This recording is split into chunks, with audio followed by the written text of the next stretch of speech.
ಎಲ್ಲರಿಗೂ ನಮಸ್ಕಾರ. Mysterious YouTube ಚಾನಲ್ಗೆ ಸ್ವಾಗತ. ಇಂದು ನಾನು ಹೋಲಿ ಹಬ್ಬದ ಐತಿಹಾಸಿಕ ಹಾಗೂ ಅದರ ಮಹತ್ವದ ಬಗ್ಗೆ ಹೇಳಲಿದ್ದೇನೆ. ಹಿರಣ್ಯಕಶಿಪು ಎಂಬ ರಾಕ್ಷಸ ರಾಜನು ತಾನೇ ದೇವರು ಎಂದು ನಂಬಿದ್ದನು. ಆತನ ಮಗ ಪ್ರಹ್ಲಾದನು ವಿಷ್ಣುವಿನ ಪರಮ ಭಕ್ತನಾಗಿದ್ದನು. ಇದರಿಂದ ಕೋಪಗೊಂಡ ಹಿರಣ್ಯಕಶಿಪು ಪ್ರಹ್ಲಾದನನ್ನು ಕೊಲ್ಲಲು ಅನೇಕ ಪ್ರಯತ್ನಗಳನ್ನು ಮಾಡಿದನು. ಹಿರಣ್ಯಕಶಿಪುವಿನ ತಂಗಿ ಹೋಲಿಕಾಳಿಗೆ ಬೆಂಕಿಯಲ್ಲಿ ಸುಡದ ವರವಿತ್ತು.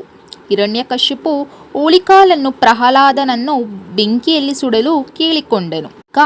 ಪ್ರಹ್ಲಾದನನ್ನು ತೊಡೆಯ ಮೇಲೆ ಕೂರಿಸಿಕೊಂಡು ಬೆಂಕಿಗೆ ಪ್ರವೇಶಿಸಿದಳು. ವಿಷ್ಣುವಿನ ಕೃಪೆಯಿಂದ ಪ್ರಹ್ಲಾದನನ್ನು ಸುರಕ್ಷಿತವಾಗಿ ಉಳಿದನು. ಹೋಲಿಕಾ ಬೆಂಕಿಯಲ್ಲಿ